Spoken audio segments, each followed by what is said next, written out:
Magandang araw po. Ako po si Jan Cachola, Sales Executive dito po sa Mitsubishi Peak Motors Abad Santos, dito po sa May Tondo, Manila.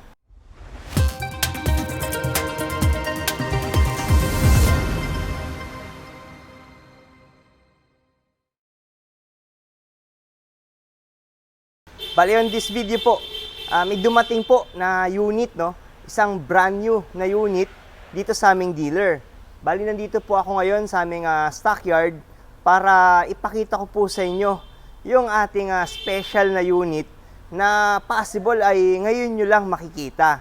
So abangan nyo po ang ating unit, no, na nandito sa ating dealer. Dahil malamang marami sa atin ang excited na makita ang unit na to. So without further ado, tara po, ipakita ko na po sa inyo yung unit na talaga namang marami sa inyo ang nag-aabang. So guys, ito na yung ating 2024 na X-Force. So ito yung color white niya na unit. So yan, nandito na po siya sa aming dealer, no? So sa mga pricing, abangan nyo po at ilalabas na natin ang mga presyo ng ating X-Force. So dito sa kanyang, ito yung kanyang dynamic shield front fascia. Tignan nyo naman kung gaano kaganda ang ating harap, no? So gaya ng ating expander at yung ating Triton, yon naka T-shape headlight na rin po ang ating X4. So lapitan natin ng konti. Yan.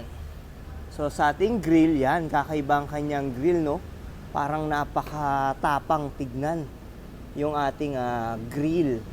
Then ito ang ating T-shape headlamp. So combination lamps po siya. Diyan makikita nyo, puro LED po yan. Then dito sa ating baba, makikita nyo po yung ating fog lamp ng ating X-Force. So ito yung color white na unit, no? Then ito yung ating two-tone alloy mugs. Yan. So napakagandang tignan, no? Ang sporty ng look ng ating wheel. Then dito sa ating side profile, yan, check natin ang kanyang side profile. Kung mapapansin nyo, meron na rin siyang side body molding. So ito yung ating side body molding na color black. Yan. So hanggang dito yan sa ating baba, hanggang dun sa likod ang ating side body molding. Then dito sa ating gilid, yan, may mga character lines din siya, no? Na nakakatulong para maging aerodynamic yung sasakyan.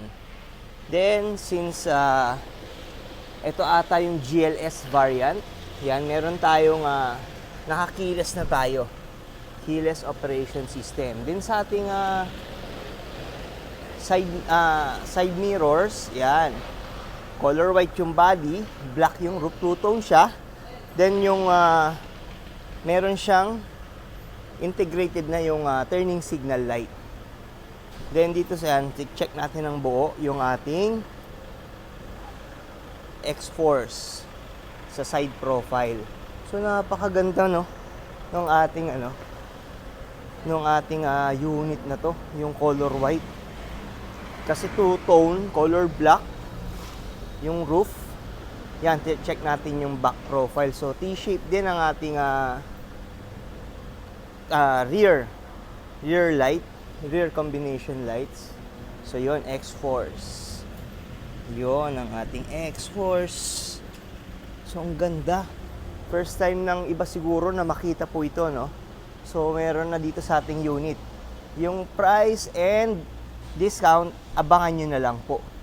Then dito sa ating roof, yan, sa likod, yon, meron tayong fin type antennas as usual. So mostly naman so from expander, pataas ng mga unit natin, Montero, at itong X-Force, yan, meron na tayong fin type antenna. Then itong ating spoiler, integrated na yung third brake light. So yan. Then dito sa ating bandang baba, makikita natin yung ating backup camera. So meron siyang backup camera. And at the same time, itong full back ano niya, no, design, no, yun. Ang angas, ang sporty nung dating. So, ito po yung ating crossover unit ng ating Mitsubishi. So, ito yung latest na unit ngayon, no. Ngayon lang dumating. So, abangan nyo sa susunod na mga linggo yung ating launching ng ating expander ng ating Mitsubishi X-Force. So yun, napakaganda pala talaga ng ating X-Force. Check naman natin yung interior, no. So dito sa interior talaga mamamangha tayo eh. Dahil yan pa lang sa ating dashboard. Yun. Napaka elegante tignan ng ating interior. Dito sa ating side door panel, yan, makikita natin na black siya, na merong konting silver accent. Then dito sa ating handle na parang medyo olive green yung kulay. Then may cloth material dito na according sa Mitsubishi is anti stain. So hindi siya kumakapit yung stain, no. So merong ways para malinis. Halimbawa na dumihan ng ating fabric dito, may ways para malinis agad yung ating stain. Then dito sa ating controls ng ating window, yan, dyan yung makikita. Then pagdating naman dito sa ating dashboard, yun, makikita yung ganda ng kanyang dashboard. Dito sa left side muna tayo, makikita yung air condition window. Tapos yung ating meter cluster, makita mo yung meter cluster niya. Kaduktong na yung ating infotainment system. Then yan ang isa sa mga guys, sa mga aabangan dito sa ating X-Force, ang ating infotainment system na 12-inch infotainment system.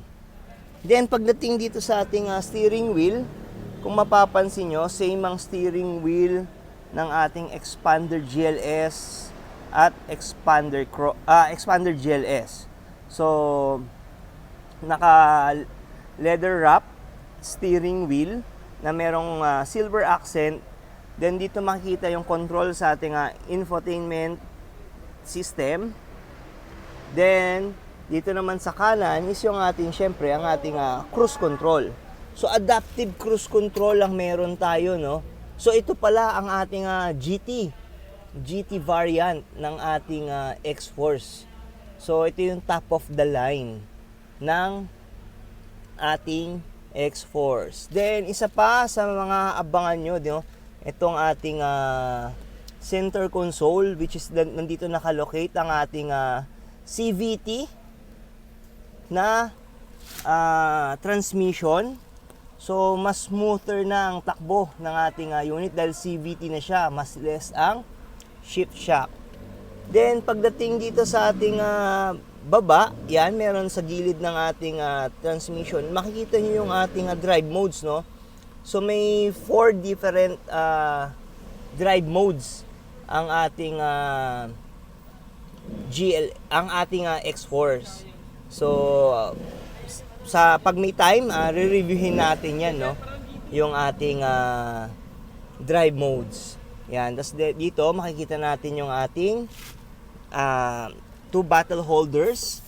Then, nandito ang kanyang susi, no? Yung ating key fob. Then, yon. So, dito, makikita nyo yon, karugtong pa rin yung fabric dito sa ating dashboard.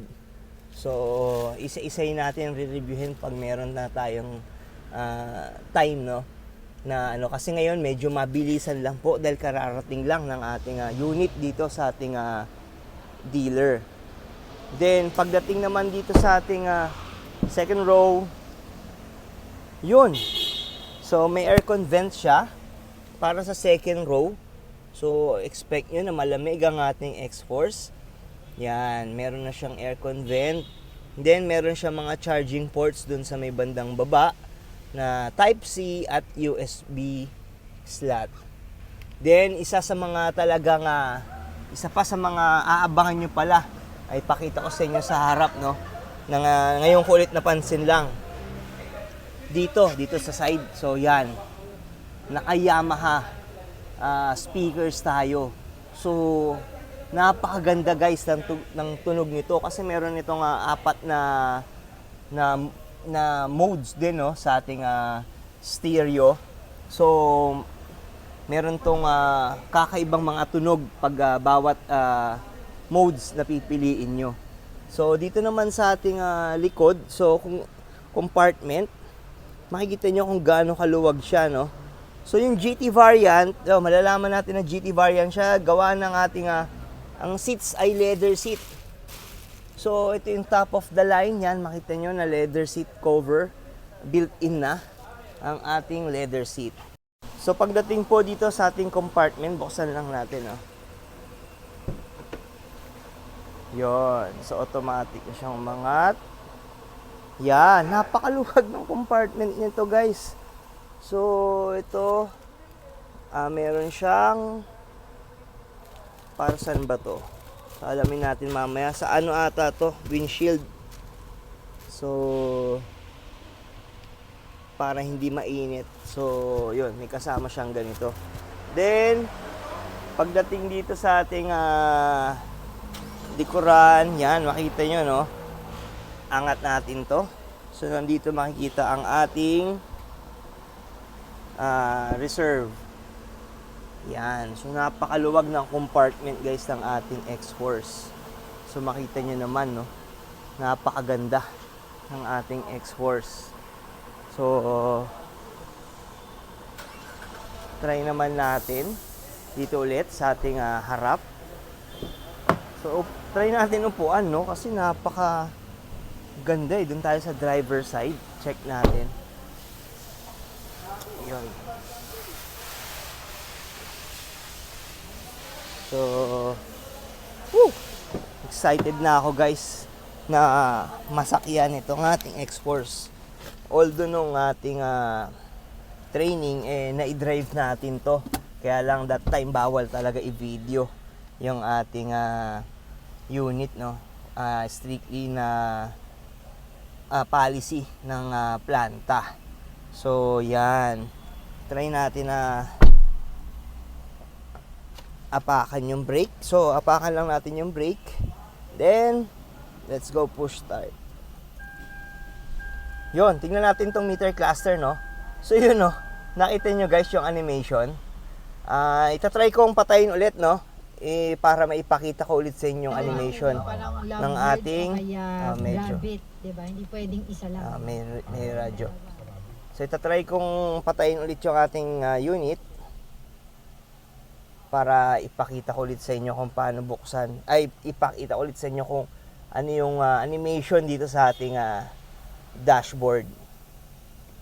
Meter cluster. So, yun. X-Force. So, yun, no? So, ang ganda, guys. Then, dito sa ating 12-inch na infotainment SDA or smartphone link display audio. So, try natin buksan yung aircon para hindi mainit. Yan! So, makita nyo, nandito yung ating 12-inch na na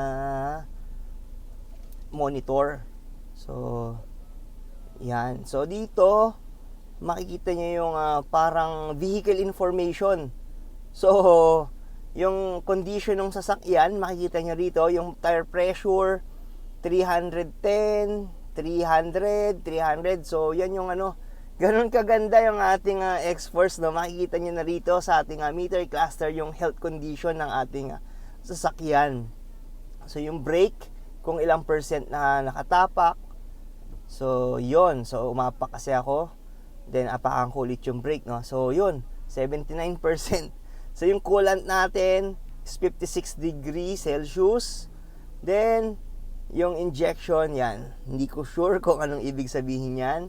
Pero, makikita mo talaga yung information ng sasakyan dito. Then, pagdating sa music, yan.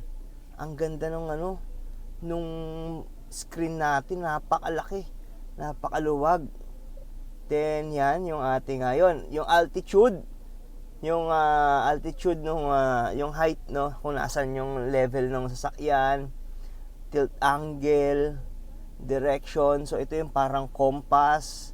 So nandito na guys yung ating mga kailangan. Apps, check natin yung apps. So for Apple CarPlay, yon kailangan natin i-connect yung ating Android or Apple dito sa ating infotainment, SDA or Smartphone Link Display Audio. So ang galing guys. So ito naman sa ating air condition.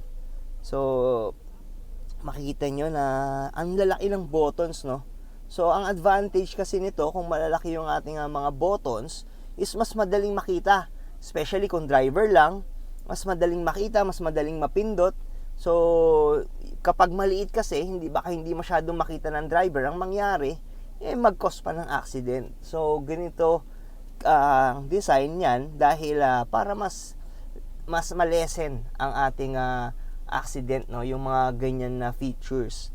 So hanggang sa muli guys, so yan muna yung ating ipapakita muna ngayon, hanggang hindi pa ma-finalize yung ating pricing, no, at ating mga discount. So abangan nyo guys yung mga susunod ko pa na video regarding sa X-Force. So I hope na magustuhan nyo yung ating X-Force ngayon. So sa mga interested o mga nag-aabang, paki-message na lang po ako sa aking number na 0956-055-3025.